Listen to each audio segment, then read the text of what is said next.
Siguraduhin nating maayos ng lahat. Hindi lang papel ang nakasalalay dito, kundi ang kinabukasan ng buong barangay. Opo, ma'am, kompleto na ang mga balota.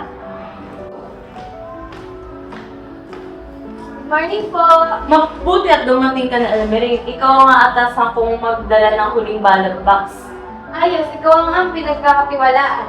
Maraming salamat po sa tiwala niyo, hindi ko po kayo bibiguin. Narinig mo ba? May mga balita daw na may namimigay raw ng pera kapalit ng boto. Narinig ko nga rin, nakakalungkot isipin na maraming taong gustong ipagpalit yung kinabukasan natin para sa napakaikling kaligayahan lang. Paano kung alokin ka nila? Hindi ko ibebenta ang prinsipyo ko. Ang boto ay hindi produkto.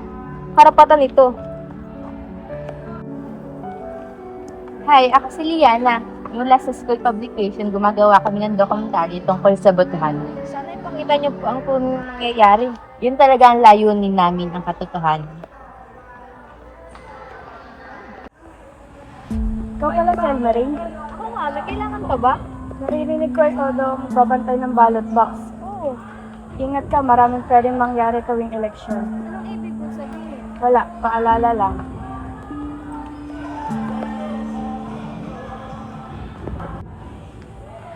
Hindi magandang pakiramdam ko. Ako rin, pero hindi tayo urong. Hindi ko akalain ang simpleng pagbabantay sa isang kahon ay magiging pinakamahirap na responsibilidad sa buhay ko.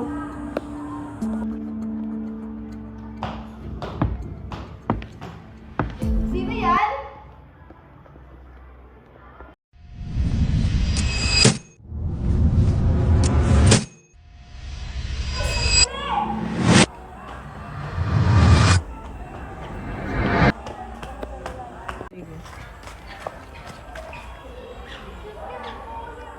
May masamang mangyayari.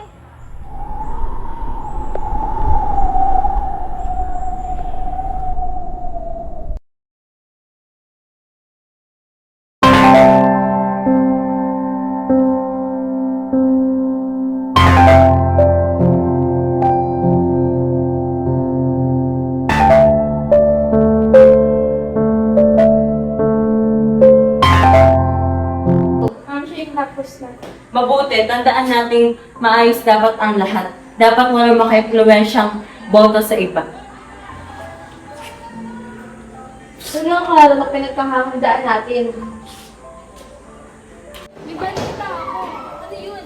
May namimigay raw ng boto ng sorpresa sa kabilang kanto kapalit ng boto. Sigurado ka ba? Totoo yan, kailangan nating may matibay na ebidensya. May nakakita.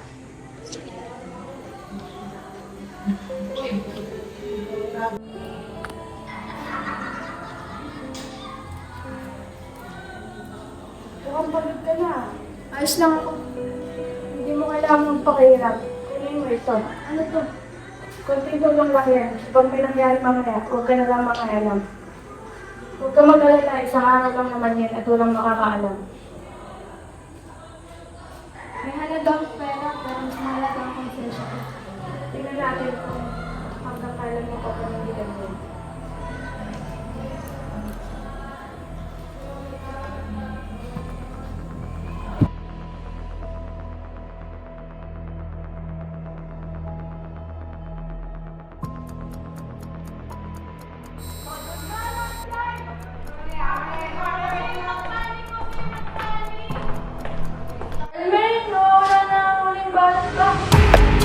Imposible!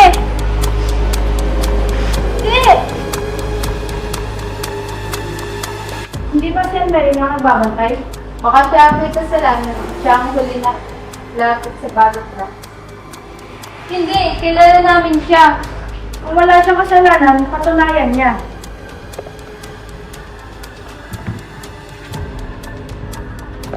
Hindi ako naniniwalang may kasalanan ka. Kami rin! Hindi pa tapos ang laban. Hanapin natin yung ballot box. Hindi ako titigil hanggang hindi na ibabalik yun. Sandali!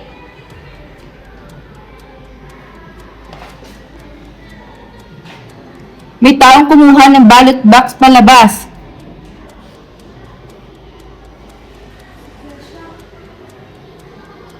Baka nga siya. Pero huwag mo natin siya.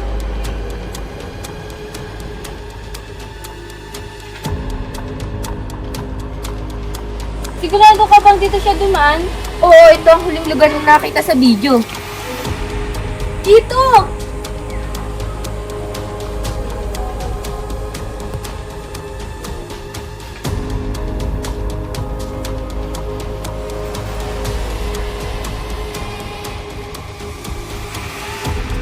Kesha! Alam kong darating kayo. Bakit mo ginawa ito? Hindi ko ito ginusto. Kung hindi mo ginusto, bakit nasa iyo ang ballot box? May mas makapangyarihan pa kaysa sa akin. Kung tatanggihan ko ito, pamilya ko ang pagbabayarin nila. Pero alam mong mali ito. Oo, at araw-araw akong kinakain ng konsensya.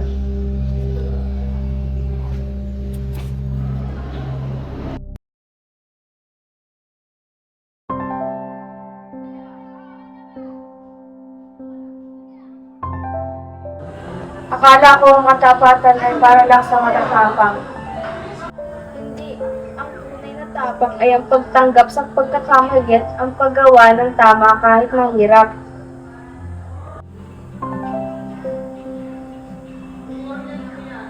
Dali niyo ito pabalik.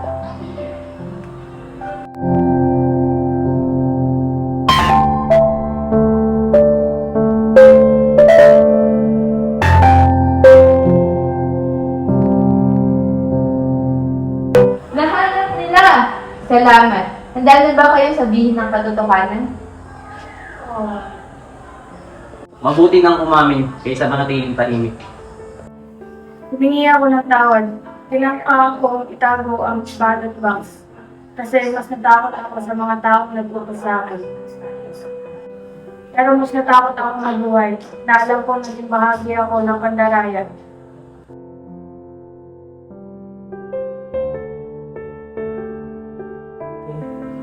Elmarie, ito na ang huling boto.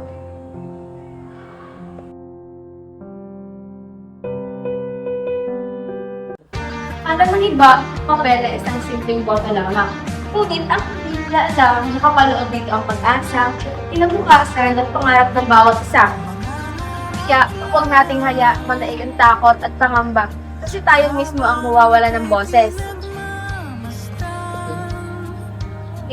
Mas pipiliin natin ipaglaban ng tama, i-chance na magbago natin ang ikot ng ating bayan. Iniibig niyo ba ang bayang ito? Bayan mo sarili, pumili ka!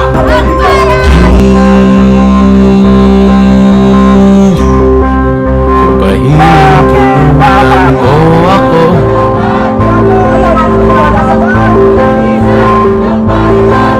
Ang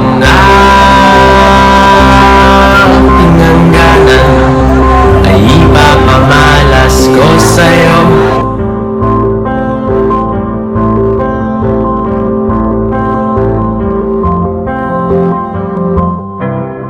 Lahat tayo may interes.